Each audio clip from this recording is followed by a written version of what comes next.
பிரியாணி பெருசா சொன்னேன், பிரியாணில எதுவும் இல்ல, நீ அங்க போய் பிரியாணி முட்டைலாம் இருக்கு, இன்னைக்கு ஒரு புடி பிடிச்சிட வேண்டியதான்.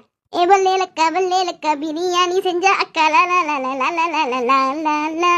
சரி சரி போதும், ஆட்டத்தை நிப்பாட்டிங்க. ரொம்ப கேவலமா இருக்கீங்க மூஞ்ச பார்க்க.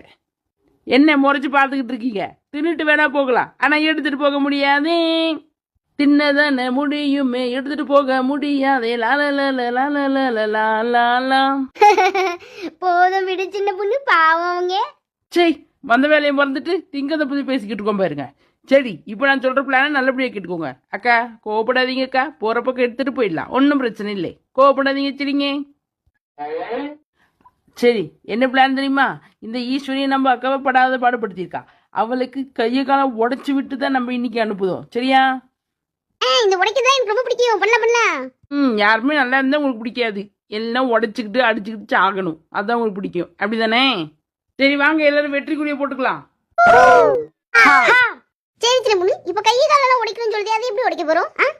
அதான் இந்த எண்ணெய் இருக்குல்ல, எண்ணெய் எடுத்துட்டு போய் அந்த படிக்கட்டுக்கிட்ட ஊத்தி விட்டுருவோம். ஊத்தி விட்டோடனே அவ பிறண்டுக்கிட்டு விழுந்து கை காலெல்லாம் உடஞ்சிரும். என்ன சொல்றீங்க?